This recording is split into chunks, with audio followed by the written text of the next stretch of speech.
Since I was a kid, I've dreamed of having superpowers, but it wasn't until the year of 2002 when I was living in Philadelphia that I discovered I actually had superpowers. There I was standing on the third story of a building about to give them a try, and I leapt. And as I leapt, I strung out my arm, and I shot out a web of Spider-Man web. But then I woke up because as a novice lucid dreamer, I'd not yet learned to control the sense of panic induced by the weightlessness of my dream body.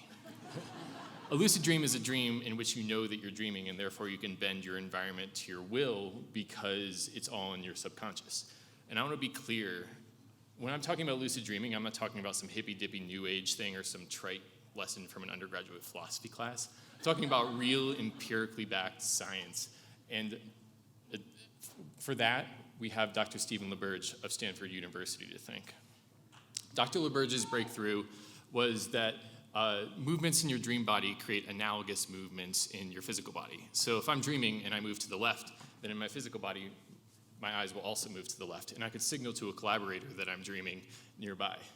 Another thing that people get wrong about lucid dreams is they think that they're like these hazy, low-resolution approximations of real life, but lucid dreams can be so vivid that they're mistaken for another dimension of reality.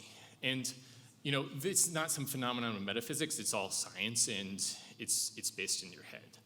So let's get into that science. I mean, scientifically speaking, lucid dreaming is a hybrid state of reality in which your waking world and your dreaming world collide. And what gets really interesting is when those two opposing states of consciousness stop opposing each other.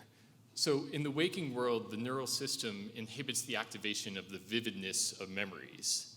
And this makes evolutionary sense because you'd be maladapted for the memory of a predator to conjure up a perceptual image of a predator.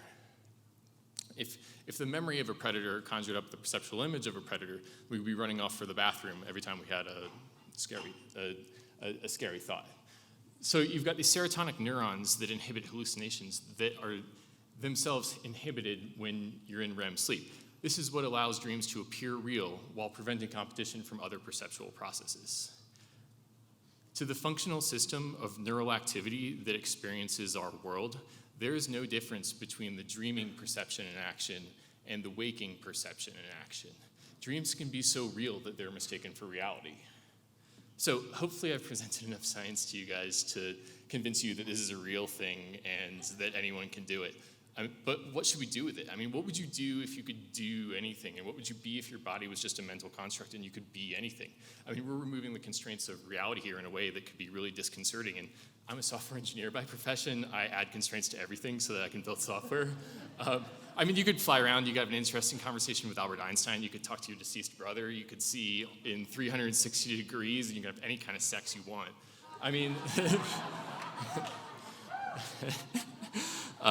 would you use this as a tool for escapism, or would you use it as a way to engage the source of your ideas as if they're physically personified and transform your dreams and nightmares into psychological and spiritual growth?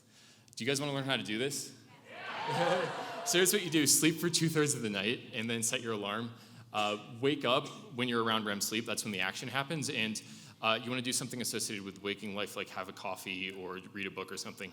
Go back to sleep and then write down, when you wake up from that sleep, write down what you see in your dream. Those are going to be your dream signs, like reoccurring patterns that help you know that you're dreaming. Once you've learned to recognize your dream signs, you can start to do what's called a reality check, which is like a litmus test to know whether or not you're in the dreaming world or the waking world. And I'd like to invite you guys to do one with me tonight. Take your pointy finger and your thumb finger and put it on the bridge of your nose. Try to inhale. If you can inhale, then that means that you're dreaming. And I know what you're thinking. This is stupid. I know that I'm awake. Why am I doing this dumb reality check that this guy in this stupid sweater is telling me to do on stage? Do the check anyway, because I've lost track of the number of times that I thought I was awake, and I knew I was awake, and it turned out I was dreaming.